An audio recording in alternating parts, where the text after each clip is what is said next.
So I have a question to lead off this week's show, and have you missed me? Have you missed me on Facebook or Instagram?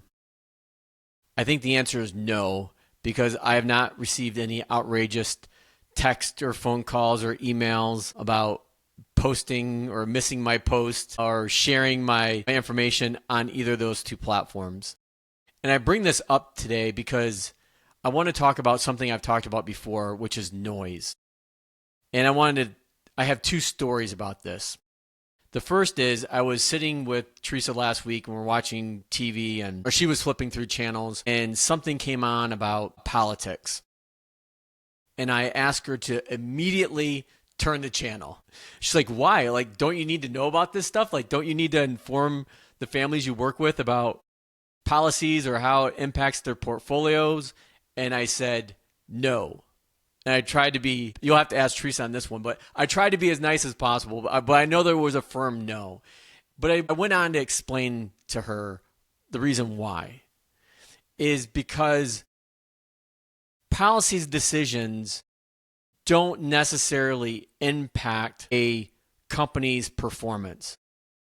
What drives companies' performance? Their stock price, if you will, their corporate earnings, and interest rates.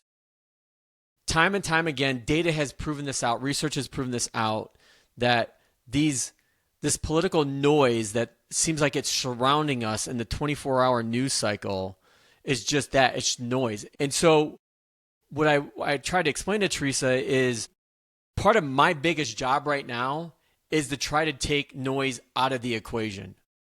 And it starts with me. Like, I have to be mindful of how much noise I let into or out of my life. I should say really into. And with the new change in government here in the States, whether it's the presidential office, the Senate, the House, it doesn't matter. There's so much noise going on right now. And it doesn't matter who's in office. But as we all know, with President Trump in the office, whether you like him or dislike him, it doesn't matter. The guy is not changing. There's lots of things he likes to talk about. But you don't have to react to every bite. You don't need to react to every time he threatens to put a tariff on or take a tariff off, or actually there's no tariffs coming off, but you get my point.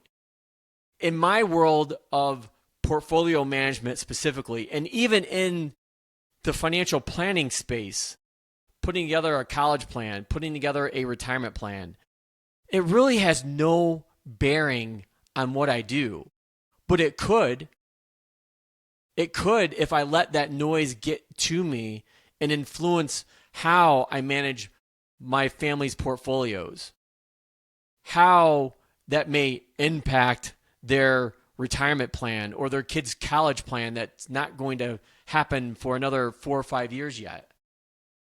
I could let that noise in, but that would be a disservice to the families I help support. Along those lines, I had a family reach out this past week.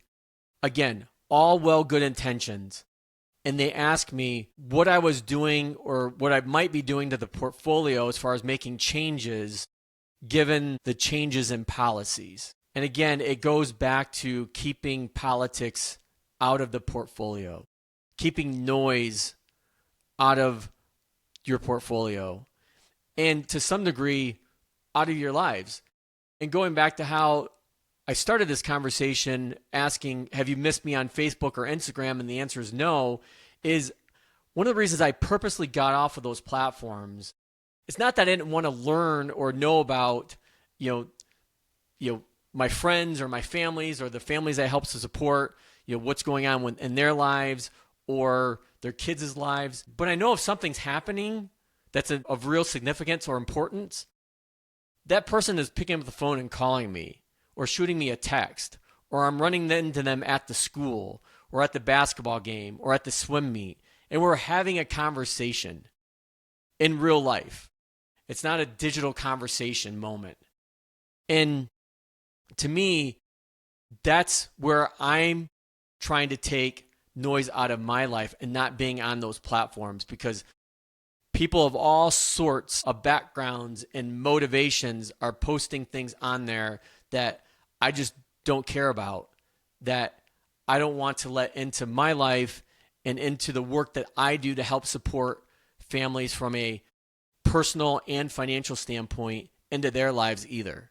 Like, I owe them that fiduciary service that I talk about. And so, again, my message this week is to realize what noise you're letting into your life and how it's affecting you.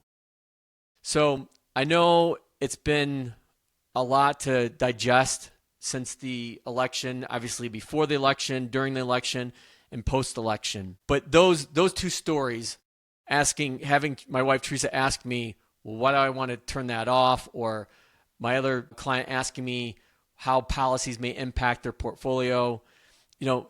It's noise. I want to stay focused on doing what's in the best interest of the families that I work with, whether that's putting together the right plan from a retirement or college or an estate standpoint that, again, aligns to their purpose and objective, which aligns to what they're doing today financially. The portfolios will take care of themselves. I'm focused on finding great companies that I want to hold for the foreseeable future that supports that family's purpose and objective. And letting noise in does just the opposite. That's all for this week. We'll see you next time.